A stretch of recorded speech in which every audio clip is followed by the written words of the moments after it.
నమస్తే. ఆంధ్రప్రదేశ్ వాతావరణ శాఖకి స్వాగతం. నేను డాక్టర్ సగిలి కరుణాసాగర్, వాతావరణ శాస్త్రవేత్త, వాతావరణ కేంద్రం.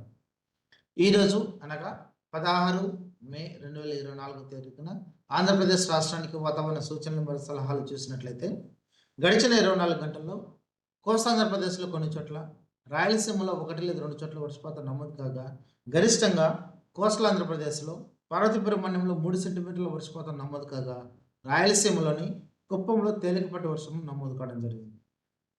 ఇక ప్రస్తుతం ఈరోజు చూసినట్లయితే కొమరిన్ మరియు దాన్ని ఆనుకున్నటువంటి దక్షిణ తమిళనాడు ప్రాంతంలో ఒక ఉపరితల ఆవర్తనం నెలకొని ఉంది. ఈ ఉపరితల ఆవర్తనం నుండి ఒక ద్రోణి లక్షద్వీప్ వరకు వ్యాపించి ఉంది. వీటి ఫలితంగా రాబో 5 రోజులకు వాతావరణ సూచనలు చూసినట్లయితే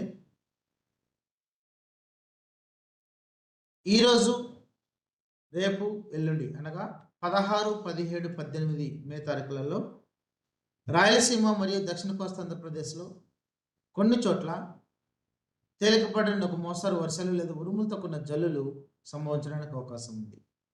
ఇక 19, 20 ఈ తారీఖులలో రాయలసీమ మరియు దక్షిణ కోస్తా ఆంధ్రప్రదేశ్‌లో తేలికపాటి వర్షాలు లేదా ఉరుములతో కూడిన జల్లులు 1 లేదా 2 చోట్ల సంభవించడానికి అవకాశం ఉంది.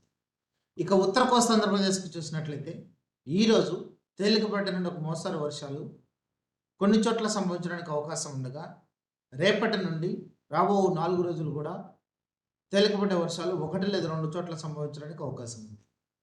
ఇక రాష్ట్రం మొత్తం మీద రాబో 5 రోజులు కూడా ఉరుములతో కూడిన మెరుపులు సంభవించడానికి అవకాశాలు ఉన్నాయి. అలాగే ఈరోజు, రేపు, ఎల్లుండి అనగా 16, 17, 18 తారీఖుల్లో మొదటి 3 రోజులు గాలులు గరిష్టంగా గంటకి 40 నుండి 50 కిలోమీటర్లతో వీచే అవకాశం ఉంది. ఆ తర్వాత అనగా 19, 20 తారీఖులలో కొద్దిగా తగ్గి గంటకి 30 నుండి 40 కిలోమీటర్ల వేగంతో గాలులు వీచేదానికి అవకాశాలు ఉన్నాయి.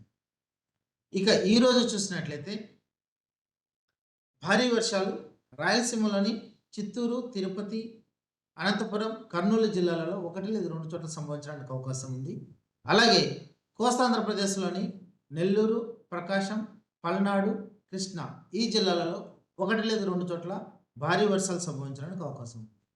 కాబట్టి ఈ వాతావరణ సూచనలు దృష్టిలో ఉంచుకొని ప్రజలు అప్రమత్తంగా ఉండాలని తెలియజేస్తున్నాం. మరీ ముఖ్యంగా రాబో 5 రోజులు కూడా రాష్ట్రంలో ఉరుములు, మెరుపులు, అలాగే గాలులు మొదటి 3 రోజులు గంటకు 40 నుండి 50 కిలోమీటర్ల వేగంతో, ఆ తర్వాత 30 నుండి 40 కిలోమీటర్ల వేగంతో వీచే అవకాశాలు ఉన్నాయి కనుక ప్రజలు ఆరుబయట తిరగరాదని, పశువుల కాపర్లు, దైనందిన కూలీలు, రైతు కూలీలు మరీ ముఖ్యంగా ఈ ఉరుములు, మెరుపులు సంభవించే సమయంలో ఆరుబయట ఉండరాదని, నీటి ప్రాంతానికి దూరంగా ఉండాలని హెచ్చరికలు జారీ చేస్తున్నాం. అలాగే గాలులు కూడా బలంగా వీచే అవకాశాలు ఉంటుందని కొన్ని సందర్భాలలో పాడుబడ్డటువంటి కట్టడాలు కానీ లేదా ఎండిపోయిన చెట్లు ఇవన్నీ వీటి కొమ్మలు విరగటానికి అవకాశాలు ఉన్నాయి. కాబట్టి ప్రజలు ఎండిపోయిన చెట్ల దగ్గర కానీ లేదా పాడుబడ్డటువంటి కట్టడాల దగ్గర నిలబడరాదని తెలియజేస్తున్నాం. ఈరోజు ముందుగా చెప్పినట్లుగా అనంతపురం, కర్నూలు, చిత్తూరు, తిరుపతి, నెల్లూరు, ప్రకాశం, పల్నాడు,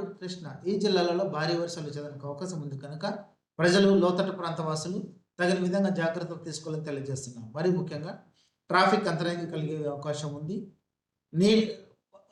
అండర్ పాసెస్ దగ్గర లేదా అండర్ బ్రిడ్జ్ దగ్గర నీరు నిల్వ ఉండడానికి అవకాశం ఉంది కనుక ప్రజలు జాగ్రత్తగా వెలిగి నడుచుకోవాలని తెలియజేస్తున్నాం. నమస్తే.